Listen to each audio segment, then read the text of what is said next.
Here's something I've been made recently. It's playing around with magnetic things. It's made out of acrylic. I cut it all on the laser, and it's 3 layers of acrylic. There's the top and the bottom, and then in the middle there's like a frame around. It's all sandwiched together. This one side I made a small hole, about 3/16 of an inch diameter, and that's in order to fill it with the material.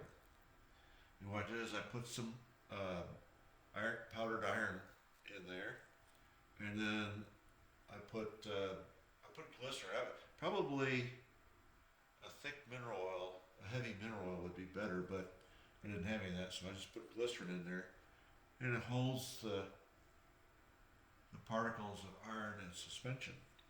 So we can use this to view some magnetic lines of force.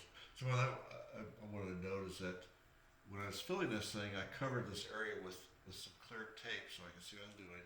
I poked a hole through there where this hole in the upper piece of plastic is, and I filled it.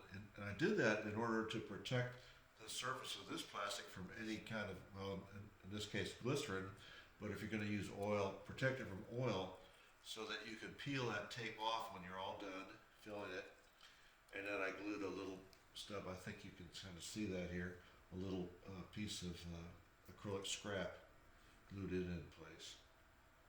So it's sealed, it doesn't appear to leak at all. I hope it maintains that. Anyway, let's see, they're mixed up pretty good. If I take this bar magnet and I put it in back, it actually sticks to it. You can see the particles starting to line up and tilting around. I'd say this was more of an art thing than a scientific instrument. I was hoping to get something that would be close to like a magnetic viewing film, but perhaps if I'd made one side out of 16th inch acrylic, it would have been nicer. But it's kind of fun to play with. You can kind of sweep the particles around and iron filings. Here's another magnet. These Nvidia magnets are almost too powerful, but you can see how it's beginning to follow the magnetic lines of flux around the part. If you leave it there for a little while, it even works better. Anyway, this is kind of a fun thing to make. I make it on a laser in a few minutes, and hope you guys can make something like this if you're interested in magnetics. Kind of fun.